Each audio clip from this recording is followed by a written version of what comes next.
नमस्कार। आज मैं सुना रही हूँ मुंशी प्रेमचंद जी की कहानी सती। 2 शताब्दियों से अधिक बीत गए हैं, पर चिंता देवी का नाम चला आता है। बुंदेलखंड के एक बीहड़ स्थान में आज भी मंगलवार को सहस्त्रों स्त्री पुरुष चिंता देवी की पूजा करने आते हैं। उस दिन यह निर्जन स्थान सुहाने गीतों से गूंज उठता है। टीले और टोकरे रमणियों के रंग बिरंगे वस्त्रों से सुशोभित हो जाते हैं। देवी का मंदिर एक बहुत ऊंचे टीले पर बना हुआ है। उसके कलश पर लहराती हुई लाल पताका बहुत दूर से दिखाई देती है। मंदिर इतना छोटा है कि उसमें मुश्किल से एक साथ 2 आदमी समा सकते हैं।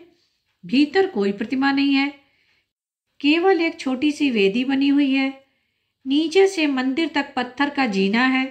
भीड़ भाड़ में धक्का खाकर कोई नीचे न गिर पड़े, इसलिए जीने की दीवार दोनों तरफ बनी हुई है। यहीं चिंता देवी सती हुई थी, पर लोक रीति के अनुसार वह अपने मृत पति के साथ चिता पर नहीं बैठी थी। उनका पति हाथ जोड़े सामने खड़ा था, पर वह उसकी ओर आंख उठाकर भी न देखती थी। वह पति शरीर के साथ नहीं, उसकी आत्मा के साथ सती हुई। उस चिता पर पति का शरीर न था, उसकी मर्यादा भस्मीभूत हो रही थी। यमुना तट पर कालपी एक छोटा सा नगर है। चिंता उसी नगर के एक वीर बुंदेल की कन्या थी। उसकी माता उसकी बाल्यावस्था में परलोक सिधार चुकी थी। उसके पालन पोषण का भार पिता पर पड़ा। संग्राम का समय था। योद्धाओं को कमर खोलने की भी फुर्सत न मिलती थी। वे घोड़े की पीठ पर भोजन करते और जीन पर ही झपकियां ले लेते थे। चिंता का बाल्यकाल पिता के साथ समरभूमि में कटा। बाप उसे किसी खोह में या वृक्ष की आड़ में छिपाकर मैदान में चला जाता। चिंता निशंक भाव से बैठी हुई मिट्टी के किले बनाती और बिगाड़ती। उसके घरौंदे थे। उसकी गुड़ियां ओढ़नी न ओढ़ती थी। वह सिपाहियों के गुड्डे बनाती और उन्हें रण क्षेत्र में खड़ा करती थी। कभी कभी उसका पिता संध्या समय भी ना लौटता, पर चिंता को भय छू तक नहीं गया था। निर्जन स्थान में भूखी प्यासी रात रात भर बैठी रह जाती। उसने नेवले और सियार की कहानियां कभी न सुनी थी, वीरों के आत्मोत्सर्ग की कहानियां, और वह भी योद्धाओं के मुंह से सुन सुनकर वह आदर्शवादिनी बन गई थी। एक बार 3 दिन तक चिंता को अपने पिता की कोई खबर न मिली। वह एक पहाड़ी की खोह में बैठी मन ही मन एक ऐसा किला बना रही थी जिसे शत्रु किसी भांति न जान सके। दिन भर वह उसी किले का नक्शा सोचती और रात को उसी किले का स्वप्न देखती। तीसरे दिन संध्या समय उसके पिता के कई साथियों ने आकर उसके सामने रोना शुरू कर दिया। चिंता ने विस्मित होकर पूछा, दादाजी कहाँ हैं? तुम लोग क्यों रोते हो? किसी ने इसका उत्तर न दिया। वे जोर से धाड़े मारकर रोने लगे। चिंता समझ गई कि उसके पिता ने वीर गति पाई। उस 13 वर्ष की बालिका की आंखों से आंसू की एक बूंद भी न गिरी, मुख जरा भी न मलिन हुआ, एक आह भी न निकली। हंसकर बोली, अगर उन्होंने वीर गति पाई तो तुम लोग रोते क्यों हो? योद्धाओं के लिए इससे बढ़कर और कौन मृत्यु हो सकती है? इससे बढ़कर उनकी वीरता का और क्या पुरस्कार मिल सकता है? यह रोने का नहीं, आनंद मनाने का अवसर है। एक सिपाही ने चिंतित स्वर में कहा, हमें तुम्हारी चिंता है, तुम अब कहाँ रहोगी? चिंता ने गंभीरता से कहा, इसकी तुम कुछ चिंता न करो दादा, मैं अपने बाप की बेटी हूं। जो उन्होंने किया है वही मैं भी करूंगी। अपनी मातृभूमि को शत्रुओं के पंजे से छुड़ाने में उन्होंने प्राण दे दिए। मेरे सामने भी वही आदर्श है। जाकर अपने आदमियों को संभालिए। मेरे लिए एक घोड़ा और हथियारों का प्रबंध कर दीजिए। ईश्वर ने चाहा तो आप लोग मुझे कभी पीछे न पाएंगे, लेकिन यदि मुझे पीछे हटते देखना तो तलवार के एक हाथ से इस जीवन का अंत कर देना। यही मेरी आपसे विनय है। जाइए, अब विलंब न कीजिए। सिपाहियों को चिंता के ये वीर वचन सुनकर कुछ भी आश्चर्य नहीं हुआ। हाँ, उन्हें यह संदेह अवश्य हुआ कि क्या यह कोमल बालिका अपने संकल्प पर दृढ़ रह सकेगी। 5 वर्ष बीत गए। समस्त प्रांत में चिंता देवी की धाक बैठ गई। शत्रुओं के कदम उघड़ गए। वह विजय की सजीव मूर्ति थी। उसे तीरों और गोलियों के सामने निशंक खड़े देखकर सिपाहियों को उत्तेजना मिलती रहती थी। उसके सामने वे कैसे कदम पीछे हटाते, कोमलांगी युवती आगे बढ़े तो कौन पुरुष पीछे हटेगा। सुंदरियों के सम्मुख योद्धाओं की वीरता अजेय हो जाती है। रमणी के वचनवाण योद्धाओं के लिए आत्मसमर्पण के गुप्त संदेश हैं। उसकी एक चितवन कायरों में भी पुरुषत्व प्रवाहित कर देती है। चिंता की छवि कीर्ति ने मनचले सुरमाओं को चारों ओर से खींच खींच कर उसकी सेना को सजा दिया। जान पर खेलने वाले भौरे चारों ओर से आकर इस फूल पर मंडराने लगे। इन्हीं योद्धाओं में रत्न सिंह नाम का एक युवक राजपूत भी था। यूं तो चिंता के सैनिकों में सभी तलवार के धनी थे। बात पर जान देने वाले, उसके इशारे पर आग में कूदने वाले, उसकी आज्ञा पाकर एक बार आकाश के तारे तोड़ लाने को भी चल पड़ते। किंतु रत्न सिंह सबसे बढ़ा हुआ था। चिंता भी हृदय में उससे प्रेम करती थी। रत्न सिंह अन्य वीरों की भांति अक्खड़, मुंहफट या घमंडी न था और लोग अपनी कीर्ति को खूब बढ़ा बढ़ा कर बखान करते। आत्म प्रशंसा करते हुए उनकी जबान न रुकती थी। वे जो कुछ करते चिंता को दिखाने के लिए। उनका ध्येय अपना कर्तव्य न था, चिंता थी। रत्न सिंह जो कुछ करता शांत भाव से। अपनी प्रशंसा करना तो दूर रहा, वह चाहे कोई शेर ही क्यों न मारा है उसकी चर्चा तक न करता। उसकी विनयशीलता और नम्रता संकोच की सीमा से भिड़ गई थी। औरों के प्रेम में विलास था, पर रत्न सिंह के प्रेम में त्याग और तप। और लोग मीठी नींद सोते थे, पर रत्न सिंह तारे गिन गिन कर रात काटता था। और सब अपने दिल में समझते थे कि चिंता मेरी होगी। केवल रत्न सिंह निराश था और इसलिए उसे कभी किसी से द्वेष न था न राग। औरों को चिंता के सामने चहकते देखकर उसे अपनी वाक्पटुता पर आश्चर्य होता। प्रतिक्षण उसका निराशाधंकार और भी घना हो जाता था। कभी कभी वह अपने बोधेपन पर झुंझला उठता। क्यों ईश्वर ने उसे उन गुणों से वंचित रखा जो रमणियों के चित्त को मोहित करते हैं? उसे कौन पूछेगा? उसकी मनोव्यथा को कौन जानता है? पर वह मन में झुंझला कर रह जाता था। दिखावे की उसकी सामर्थ्य ही न थी। आधी से अधिक रात बीत चुकी थी। चिंता अपने खेमे में विश्राम कर रही थी। सैनिक गण भी कड़ी मंजिल मारने के बाद कुछ खा पीकर गाफिल पड़े हुए थे। आगे एक घना जंगल था। जंगल के उस पार शत्रुओं का एक दल डेरा डाले पड़ा था। चिंता उसके आने की खबर पाकर भागम भाग चली आ रही थी। उसने प्रातःकाल शत्रुओं पर धावा करने का निश्चय कर लिया था। उसे विश्वास था कि शत्रुओं को मेरे आने की खबर न होगी, किंतु यह उसका भ्रम था। उसी की सेना का एक आदमी शत्रुओं से मिला हुआ था। यहाँ की खबरें वहां नित्य पहुंचती रहती थीं। उन्होंने चिंता से निश्चिंत होने के लिए एक षड्यंत्र रच रखा था। उसकी गुप्त हत्या करने के लिए 3 साहसी सिपाहियों को नियुक्त कर दिया गया था। वे तीनों ही हिंसक पशुओं की भांति दबे पांव जंगल को पार करके आए और वृक्षों की आड़ में खड़े होकर सोचने लगे कि चिंता का खेमा कौन सा है। सारी सेना बेखबर सो रही थी। इससे उन्हें अपने कार्य की सिद्धि में लेश मात्र संदेह न था।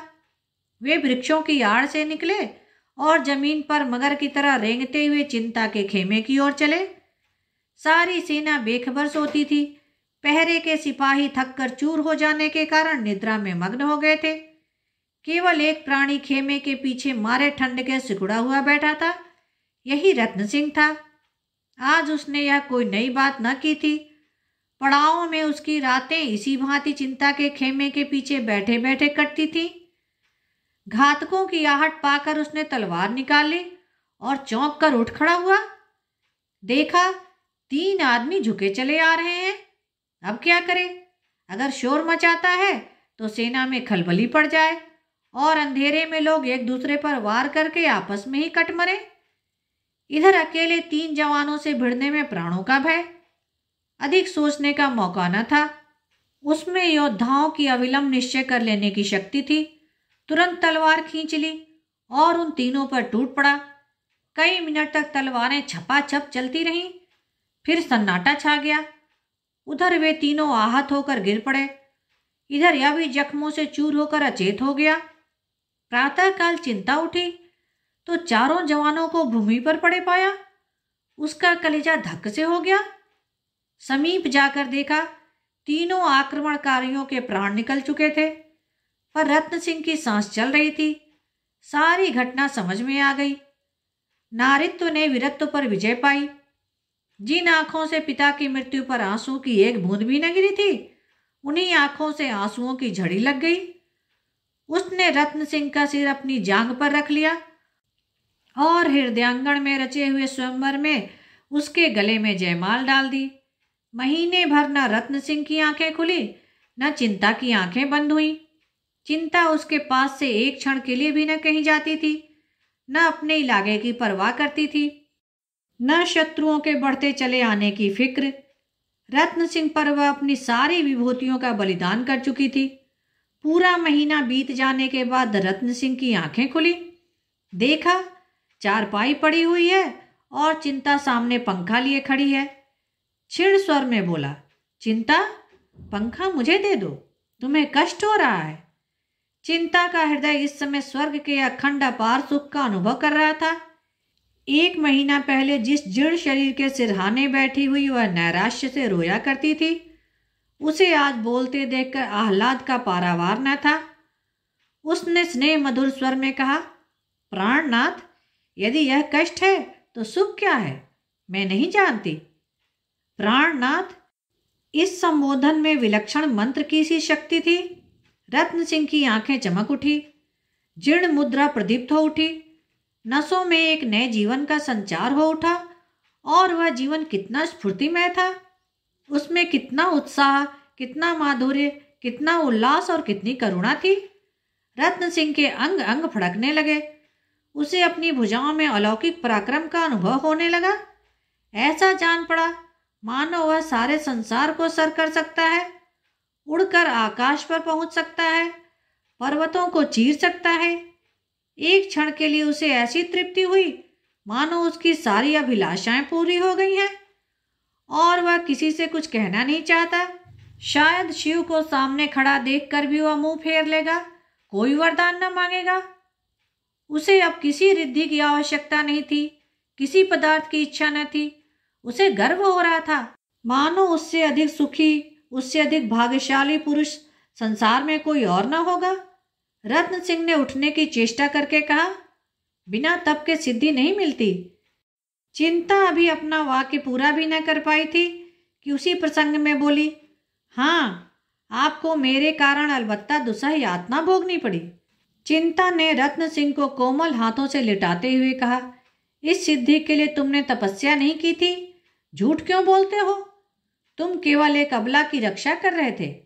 यदि मेरी जगह कोई दूसरी स्त्री होती तो भी तुम इतने प्राणपण से उसकी रक्षा करते। मुझे इसका विश्वास है। मैं तुमसे सत्य कहती हूँ, मैंने आजीवन ब्रह्मचारिणी रहने का प्रण लिया था, लेकिन तुम्हारे आत्मोत्सर्ग ने मेरे प्रण को तोड़ डाला। मेरा पालन योद्धाओं की गोद में हुआ है। मेरा हृदय उसी पुरुष सिंह के चरणों पर अर्पण हो सकता है जो प्राणों की बाजी खेल सकता हो। रसिकों के हास विलास, गुंडों के रूप रंग और फेकैतों के दांव घात का मेरी दृष्टि में रत्ती भर भी मूल्य नहीं। उनकी नट विद्या को मैं केवल तमाशे की तरह देखती हूँ। तुम्हारे हृदय में मैंने सच्चा उत्सर्ग पाया और तुम्हारी दासी हो गई। आज से नहीं, बहुत दिनों से। प्रणय की पहली रात थी। चारों ओर सन्नाटा था। केवल दोनों प्रेमियों के हृदयों में अभिलाषाएं लहरा रही थीं।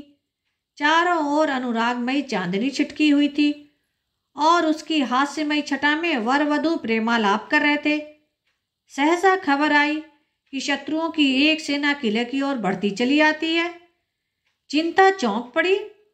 रत्न सिंह खड़ा हो गया और खूंटी से लटकती हुई तलवार उतार ली।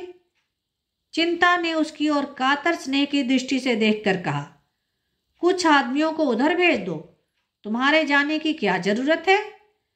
रत्न सिंह ने बंदूक कंधे पर रखते हुए कहा, मुझे भय है कि अब की वे लोग बड़ी संख्या में आ रहे हैं। चिंता, तो मैं भी चलूंगी? नहीं, मुझे आशा है वे लोग ठहर न सकेंगे।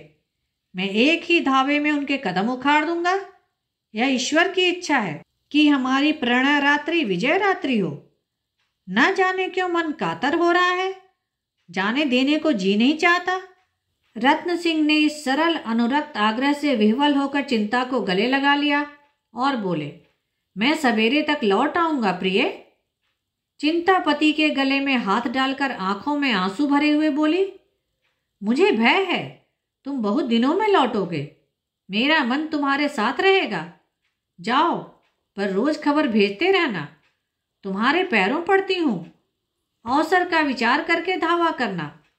तुम्हारी आदत है कि शत्रु देखते ही आकुल हो जाते हो और जान पर खेलकर टूट पड़ते हो। तुमसे मेरा यही अनुरोध है कि अवसर देखकर काम करना। जाओ, जिस तरह पीठ दिखाते हो उसी तरह मुंह दिखाओ। चिंता का हृदय कातर हो रहा था। वहां पहले केवल विजय लालसा का आधिपत्य था, अब भोग लालसा की प्रधानता थी।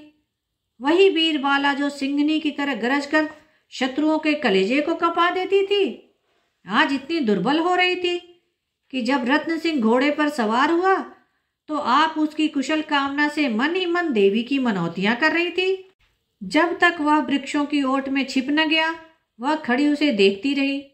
फिर वह किले की सबसे ऊंचे बुर्ज पर चढ़ गई और घंटों उसी तरफ ताकती रही। वहां शून्य था। पहाड़ियों ने कभी का रत्न सिंह को अपनी ओट में छिपा लिया था, पर चिंता को ऐसे जान पड़ता था कि वह सामने चले जा रहे हैं। जब उषा की लोहित छवि वृक्षों की आड़ से झांकने लगी तो उसकी मोह विस्मृति टूट गई। मालूम हुआ चारों तरफ शून्य है। वह रोती हुई बुर्ज से उतरी और शैया पर मुंह ढांप कर रोने लगी।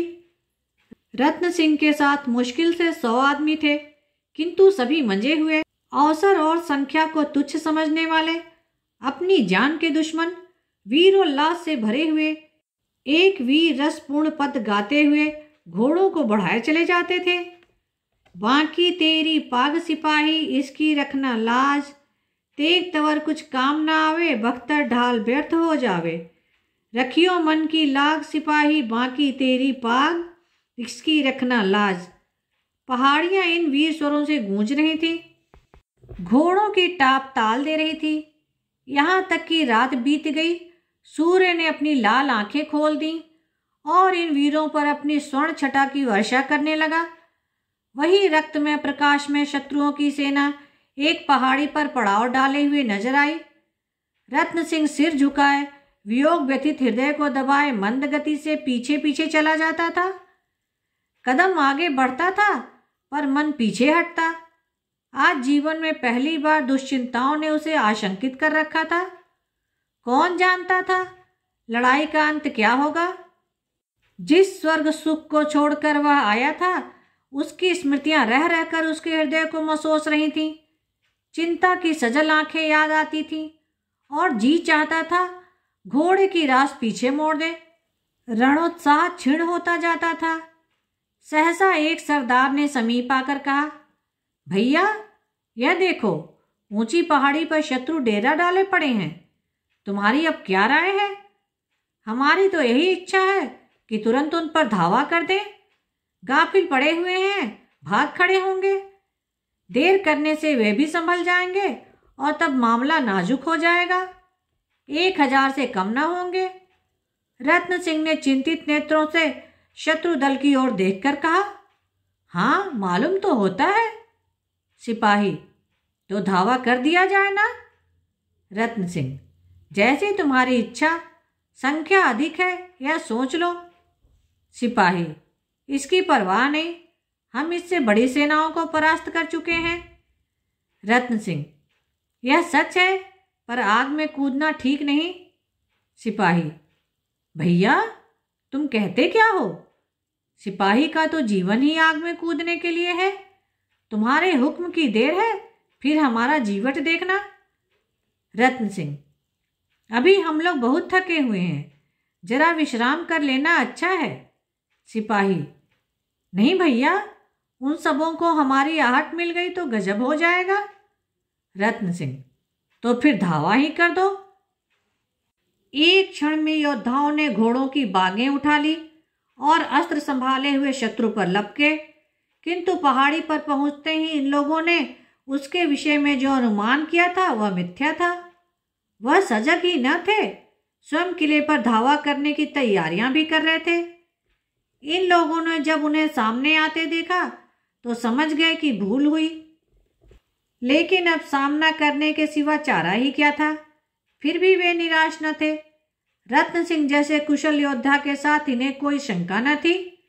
वह इससे भी कठिन अवसरों पर अपने रण कौशल से विजय लाभ कर चुका था। क्या आज वह अपना जौहर न दिखाएगा? सारी आंखें रत्न सिंह को खोज रही थी, पर उसका वहां कहीं पता न था। कहाँ चला गया यह कोई न जानता था, पर वह कहीं नहीं जा सकता। अपने साथियों को इस कठिन अवस्था में छोड़कर वह कहीं नहीं जा सकता। संभव नहीं। अवश्य वह यही है और हारी हुई बाजी को जिताने की कोई युक्ति सोच रहा है। एक क्षण में शत्रु इनके सामने आ पहुंचे। इतनी बहुसंख्यक सेना के सामने ये मुट्ठी भर आदमी क्या कर सकते थे? चारों ओर से रत्न सिंह की पुकार होने लगी। भैया तुम कहाँ हो? हमें क्या हुक्म देते हो? देखते हो वे लोग सामने आ पहुंचे, पर तुम अभी मौन खड़े हो। सामने आकर हमें मार्ग दिखाओ, हमारा उत्साह बढ़ाओ। पर अब भी रत्न सिंह न दिखाई दिया। यहां तक कि शत्रु दल सिर पर आ पहुंचा और दोनों दलों में तलवारें चलने लगीं। बुंदेलों ने प्राण हथेली पर लेकर लड़ना शुरू किया, पर एक को एक बहुत होता है, 1 और 10 का मुकाबला ही क्या। यह लड़ाई न थी, प्राणों का जुआ था। बुंदेलों में अलौकिक बल था। खूब लड़े, पर क्या मजाल की कदम पीछे हटे। उनमें अब जरा भी संगठन न था, जिससे जितना आगे बढ़ते बढ़ा। अंत क्या होगा इसकी किसी को चिंता न थी। कोई तो शत्रुओं की सफें चीरता हुआ सेनापति के पास पहुंच गया, कोई उनके हाथी पर चढ़ने की चेष्टा करते मारा गया। उनका अमानुषिक साहस देखकर शत्रुओं के मुंह से भी वाह वाह निकलती थी। लेकिन ऐसे योद्धाओं ने नाम पाया है, विजय नहीं पाई। 1 घंटे में रंगमंच का पर्दा गिर गया, तमाशा खत्म हो गया। एक आंधी थी जो आई और वृक्षों को उखाड़ती हुई चली गई। संगठित रहकर ये मुट्ठी भर आदमी दुश्मनों के दांत खट्टे कर देते, पर जिस पर संगठन का भार था उसका कहीं पता न था। विजयी मरहटों ने एक एक लाश ध्यान से देखी। रत्न सिंह उनकी आंखों में खटकता था, उसी पर उनके दांत लगे थे। रत्न सिंह के जीते जी उन्हें नींद न आती थी। लोगों ने पहाड़ी की एक एक चट्टान का मंथन कर डाला, पर रत्न सिंह हाथ न आया। विजय हुई पर अधूरी। चिंता के हृदय में आज न जाने क्यों भांति भांति की शंकाएं उठ रही थी। वह कभी इतनी दुर्बल न थी। बुंदेलों की हार ही क्यों होगी, इसका कोई कारण तो वह न बता सकती थी, पर यह भावना उसके विकल हृदय से किसी तरह न निकलती थी। उस अभागिन के भाग्य में प्रेम का सुख भोगना लिखा होता तो क्या बचपन ही में मां मर जाती, पिता के साथ वन वन घूमना पड़ता, खोहों और कंदराओं में रहना पड़ता। और वह आश्रय भी तो बहुत दिन न रहा, पिता भी मुंह मोड़कर चल दिए। तब से उसे एक दिन भी तो आराम से बैठना नसीब न हुआ। विधाता क्या अब अपना क्रूर कौतुक छोड़ देगा? आह, उसके दुर्बल हृदय में इस समय एक विचित्र भावना उत्पन्न हुई। ईश्वर उसके प्रीतम को आज सकुशल लाए तो वह उसे ले जाकर किसी दूर के गांव में जा बसेगी, पति देव की सेवा और आराधना में जीवन सफल करेगी, इस संग्राम से सदा के लिए मुंह मोड़ लेगी। आज पहली बार नारित्व का भाव उसके मन में जागृत हुआ। संध्या हो गई थी। सूर्य भगवान किसी हारे हुए सिपाही की भांति मस्तक झुकाए कोई आड़ खोज रहे थे। सहसा एक सिपाही नंगे सिर नंगे पांव निरस्त्र उसके सामने आकर खड़ा हो गया। चिंता पर वज्रपात हो गया। एक क्षण तक मरमाहत सी बैठी रही, फिर उठकर घबराई हुई सैनिक के पास आई और आतुर स्वर में पूछा, कौन कौन बचा? सैनिक ने कहा, कोई नहीं, कोई नहीं। चिंता सिर पकड़कर भूमि पर बैठ गई। सैनिक ने फिर कहा, मरहटे समीप आ पहुंचे। समीप आ पहुंचे? बहुत समीप। तो तुम लोग चिता तैयार करो, समय नहीं है। अभी हम लोग तो सिर कटाने को हाजिर ही हैं। जैसी तुम्हारी इच्छा, मेरे कर्तव्य का तो यही अंत है। किला बंद करके हम महीनों लड़ सकते हैं, तो जाकर लड़ो। मेरी लड़ाई अब किसी से नहीं। एक ओर अंधकार प्रकाश को पैरों तले कुचलता हुआ चला आता था, दूसरी ओर विजयी मरहटे लहराते हुए खेतों को, और किले में चिता बन रही थी। ज्यों ही दीपक जले, चिता में भी आग लगी। सती चिंता 16 श्रृंगार करके अनुपम छवि दिखाती हुई प्रसन्न मुख अग्नि मार्ग से पतिलोक की यात्रा करने जा रही थी। चिता के चारों ओर स्त्री और पुरुष जमा थे। शत्रुओं ने किले को घेर लिया है, इसकी किसी को फिक्र न थी। शोक और संतोष से सबके चेहरे उदास और सिर झुके हुए थे। अभी कल इसी आंगन में विवाह का मंडप सजाया गया था, जहां इस समय चिता सुलग रही थी। वही कल हवन कुंड था। कल भी इसी भांति अग्नि की लपटें उठ रही थीं, इसी भांति लोग जमा थे। पर आज और कल के दृश्यों में कितना अंतर है। हाँ, स्थूल नेत्रों के लिए अंतर हो सकता है, पर वास्तव में यह उसी यज्ञ की पूर्णाहुति है, उसी प्रतिज्ञा का पालन है। सहसा घोड़ों की टापों की आवाजें सुनाई देने लगी। मालूम होता था कोई सिपाही घोड़े को सरपट भगाता चला आ रहा है। एक क्षण में घोड़ों की टापों की आवाजें बंद हो गई और एक सैनिक आंगन में दौड़ता हुआ आ पहुंचा। लोगों ने चकित होकर देखा, यह रत्न सिंह था। रत्न सिंह चिंता के पास जाकर हाँफता हुआ बोला, प्रिय, मैं तो अभी जीवित हूं, यह तुमने क्या कर डाला? चिता में आग लग चुकी थी। चिंता की साड़ी से अग्नि की ज्वाला निकल रही थी। रत्न सिंह उन्मत्त की भांति चिता में घुस गया और चिंता का हाथ पकड़कर उठाने लगा। लोगों ने चारों ओर से लपक लपक कर चिता की लकड़ियां हटानी शुरू की, पर चिंता ने पति की ओर आंख उठाकर भी न देखा, केवल हाथों से उसे हट जाने का संकेत किया। रत्न सिंह सिर पीट कर बोला, हाय प्रिय, तुम्हें क्या हो गया? मेरी ओर देखती क्यों नहीं? मैं तो जीवित हूं। चिता से आवाज आई, तुम्हारा नाम रत्न सिंह है, पर तुम मेरे रत्न सिंह नहीं हो। तुम मेरी तरफ देखो तो, मैं ही तुम्हारा दास हूं, तुम्हारा उपासक, तुम्हारा पति हूं। मेरे पति ने वीर गति पाई। हाय, कैसे समझाऊं? अरे लोगों, किसी भांति अग्नि को शांत करो। मैं रत्न सिंह ही हूं। प्रिय, क्या तुम मुझे नहीं पहचानती? अग्नि शिखा चिंता के मुख तक पहुंच गई। अग्नि में कमल खिल गया। चिंता स्पष्ट स्वर में बोली, खूब पहचानती हूं। तुम मेरे रत्न सिंह नहीं। मेरा रत्न सिंह सच्चा शूर था। वह आत्मरक्षा के लिए, इस तुच्छ देह को बचाने के लिए अपने क्षत्रिय धर्म का परित्याग न कर सकता था। मैं जिस पुरुष के चरणों की दासी बनी थी, वह देवलोक में विराजमान है। रत्न सिंह को बदनाम मत करो। वह वीर राजपूत था, रण क्षेत्र से भागने वाला कायर नहीं। अंतिम शब्द निकले ही थे कि अग्नि की ज्वाला चिंता के सिर के ऊपर जा पहुंची। फिर एक क्षण में वह अनुपम रूप राशि, वह आदर्श वीरता की उपासिका, वह सच्ची सती अग्नि राशि में विलीन हो गई। रत्न सिंह चुपचाप हतबुद्धि सा खड़ा यह शोकमय दृश्य देखता रहा। फिर अचानक एक ठंडी सांस खींचकर उसी चिता में कूद पड़ा। धन्यवाद। कहानी को लाइक करें और शेयर करें। मेरे चैनल को सब्सक्राइब कर लें, जिससे सभी कहानियाँ आपको समय पर मिल जाएं।